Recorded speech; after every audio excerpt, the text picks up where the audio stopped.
Is your Xumo Box stuck on the Xumo screen?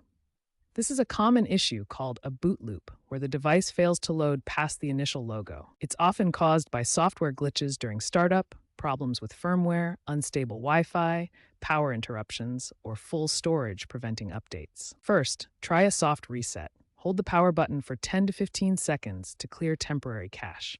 If that doesn't work, ensure your internet connection is stable with at least 10 megabits per sec. The next step is to force an update through the Xumo app or manually download it from xumo.com/support. These steps resolve many common issues, and Xumo OS version 3.7.2, released in July 2025, has addressed many of these problems by improving boot stability and reducing update-related freezes. If a soft reset and update don't fix the boot loop, a factory reset is the next solution. This will erase all your data and revert the device to its original state.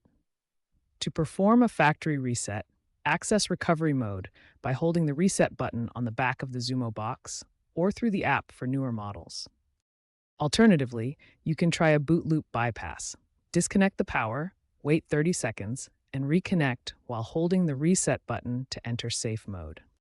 As a last resort, contact Comcast support. They've enhanced their online troubleshooter app with AI diagnostics, reducing resolution times from days to hours for 70% of cases.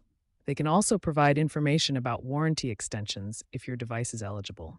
By following these steps, you can resolve most Xumo Box boot loop issues.